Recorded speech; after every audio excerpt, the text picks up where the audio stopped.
Hello दोस्तों, एक बार फिर से आपका मेरे यूट्यूब चैनल ज्ञान तंत्र में स्वागत है। मेरा नाम मोनिका मिश्रा है। मैं आपको वैकेंसीज़ के बारे में अपडेट कराने में हेल्प करती हूँ। तो आज जो हम वैकेंसी देखेंगे वो सैनिक स्कूल से आई हुई वैकेंसी है। तो सबसे पहले हम देखते हैं कौन कौन सी वैकेंसीज़ हैं। 2 वैकेंसी यहाँ पे टीजीटी सोशल साइंस की वैकेंसी है।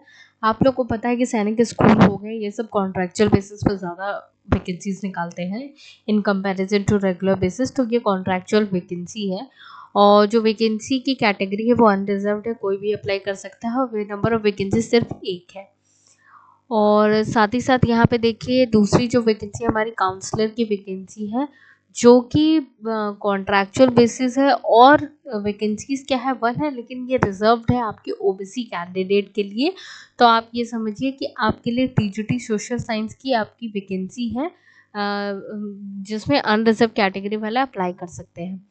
तो ये जो वैकेंसी आई हुई है ये हमारी सैनिक स्कूल झुंझुनू आपकी राजस्थान से आई हुई है और ये एक रेजिडेंशियल स्कूल है रन बाय द सैनिक school society ministry of defence. यहाँ पे देखिए कंप्लीट एड्रेस दिया हुआ है, ईमेल आईडी दी हुई है, वेबसाइट दी हुई है।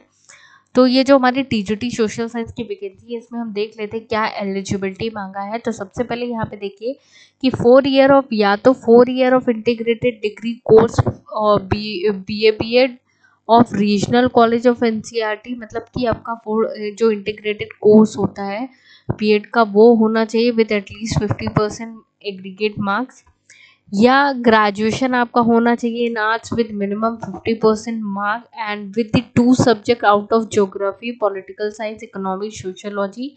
आपके मतलब ग्रेजुएशन में ये इन सारे सब्जेक्ट में से 2 सब्जेक्ट में कंसर्न आपके नॉलेज होनी चाहिए, साथ ही साथ बीएड होना चाहिए, आपका बीएड डिग्री होनी चाहिए।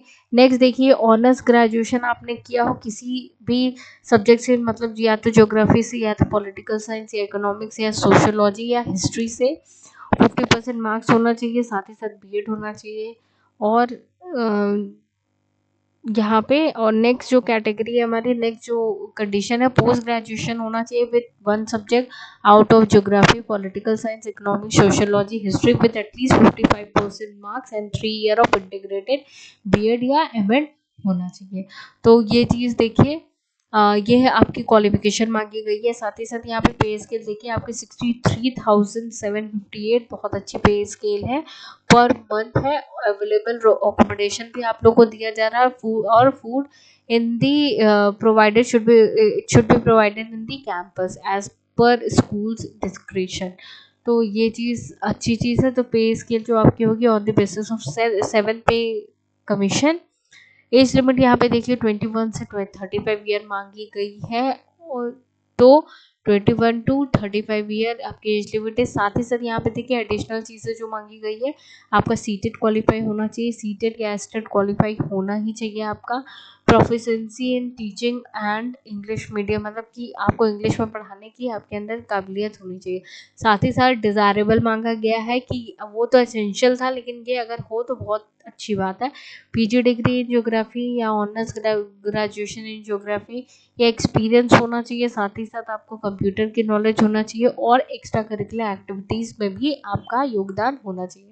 साथ ही साथ काउंसलर की वैकेंसी में यहाँ पे देखिए ग्रेजुएट मांगा है या पोस्ट ग्रेजुएशन साइकोलॉजी या चाइल्ड डेवलपमेंट में आपने पोस्ट ग्रेजुएशन किया हो या आपने डिप्लोमा डिग्री आपके पास हो इन करियर गाइडेंस। तो डिज़ायरेबल सेम चीज़ है कि आपने रेजिडेंशियल स्कूल में पढ़ाया हो, साथ ही साथ आपको गेम्स करिकुलर एक्टिविटीज़ में भी आपका इंटरेस्ट होती है। इसकी भी सैलरी आपकी 63,758 है और अकोमोडेशन दिया जा रहा है और एज लिमिट भी 21 टू 35 है। तो कुछ इंपॉर्टेंट चीज़ें वो डिस्कस कर लेते हैं। यहाँ पे देखिए क्लियरली मेंशन किया गया कि स्कूल के पास राइट होता है किसी भी टाइम वैकेंसीज को बढ़ाने का, कम करने का या कैंसिल करने का। उसके खिलाफ आप कुछ भी, वो बिना रीज़न दिए ये काम कर सकते हैं, तो उसके खिलाफ आप कुछ भी नहीं कर सकते हो। नेक्स्ट जो इम्पोर्टेंट चीज़ है ये आपका जो ये हमारी वैकेंसी है वो कॉन्ट्रैक्चुअल बेसिस पे वैकेंसी है। साथ ही साथ यहाँ पे देखिए प्रोसीजर फॉर अप्लाइंग क्या है। आपको अप्लीकेशन फॉर्म, ये यहाँ जो अप्लाई करना है आपको सिर्फ और सिर्फ ऑफलाइन मोड पे ही आप अप्लाई कर सकते हो और आपको रिक्रूटमेंट सेक्शन में आपको यहाँ पे फॉर्म मिल जाएगा और फॉर्म को आपको डाउनलोड करना है, प्रिंट करना है। आपके स्कूल वेबसाइट पे ये फॉर्म मिल जाएगा जो मैं डिस्क्रिप्शन बॉक्स लिंक में आपको लिंक दे दूँगी डिस्क्रिप्शन बॉक्स में। साथ ही साथ आपको जब आप फॉर्म भर के सैनिक स्कूल में यही होता है कि आपको ऑफलाइन अप्लाई करना होता है और वो एक फॉर्म देते हैं, उसको फिलअप करके सारे टेस्टिमोनियल सारे सर्टिफिकेट को लगा के उनको भेजना होता है। तो सारे एजुकेशनल सर्टिफिकेट आप लोग को लगाने हैं, फोटोग्राफ लगानी है। डिमांड ड्राफ्ट आपको आपका 250 रुपये का डिमांड ड्राफ्ट बनेगा फॉर दी SC/ST कैटेगरी और 500 रुपये फॉर अनरिजर्व कैटेगरी या OBC कैटेगरी के लिए। तो कुल मिला के SC/ST के सीट तो यहाँ पे नहीं वो की गई है, लेकिन SC/ST अगर अप्लाई करना चाहते हैं तो वो तो कर ही सकते हैं। और साथ ही साथ यहाँ पे देखिए जो एड्रेस दिया हुआ है जिनके फेवर में आपका डिमांड ड्राफ्ट बनना है, प्रिंसिपल सैनिक स्कूल झुंझुनू, आपका पेपल एंड SBI। तो ये आप ये चीज़ क्लियर हो गई होगी। और साथ ही साथ अगर कास्ट सर्टिफिकेट है तो उसको भी आपको लगाना होगा, एक्सपीरियंस सर्टिफिकेट भी लगाना होगा, फोटो ID भी लगानी होगी। तो सारे एडिशनल जो डॉक्यूमेंट होंगे ये यहाँ पे मेंशन कर दिया है। ठीक, एप्लीकेशन इनकम्प्लीट रहेगा तो वो रिजेक्ट कर सकते हैं। लास्ट डेट इसकी जो अप्लाई करने की 14 दिसंबर है, तो काफ़ी टाइम है, तो जल्दी जल्दी अप्लाई कीजिए जो भी इंटरेस्टेड और एलिजिबल कैंडिडेट है तो। और यहाँ पे देखिए mode of recipient of application, मतलब कि आपको स्पीड पोस्ट करेंगे तो ज़्यादा अच्छा होगा, आपके टाइम डिले नहीं होगा और इजीली पहुँच जाएगा। और वो जो आपको एप्लीकेशन जो भी आपका एनवलप रहेगा उसमें आपको कैपिटल लेटर, मतलब आपको किस पोस्ट के लिए आप अप्लाई कर रहे हो उस चीज़ को अच्छे से स्पेसिफाई करना है। तो यहाँ पे जो एग्ज़ाम टेस्ट होगा ओनली शॉर्टलिस्टेड कैंडिडेट ही कॉल किए जाएंगे for the final written exam interview के लिए। वो शॉर्टलिस्टेड कैंडिडेट ही कॉल किए जाएंगे, कोई भी TADA नहीं उनको दिया जाएगा इंटरव्यू अटेंड करने में। साथ ही साथ स्किल टेस्ट भी इंक्लूड किया जाएगा फॉर द फाइनल सिलेक्शन। तो ये सिंपल सा प्रोसीजर है। अगर जो भी इंटरेस्टेड कैंडिडेट है वो अप्लाई कर सकते हैं। और सैनिक स्कूल ऐसी ही वैकेंसी निकालता है, तो आपको लगता है आपको अप्लाई करना चाहिए तो आप बिल्कुल कीजिए।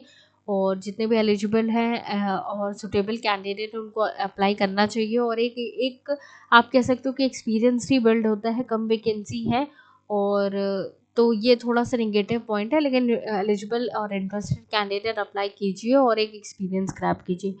और इसी तरीके की वीडियोस के लिए मुझे मोटिवेट करते रहिए और कमेंट सेक्शन में कमेंट ज़रूर कीजिएगा अगर आपको कोई प्रॉब्लम होती है तो। थैंक यू सो मच और thank you for motivating me.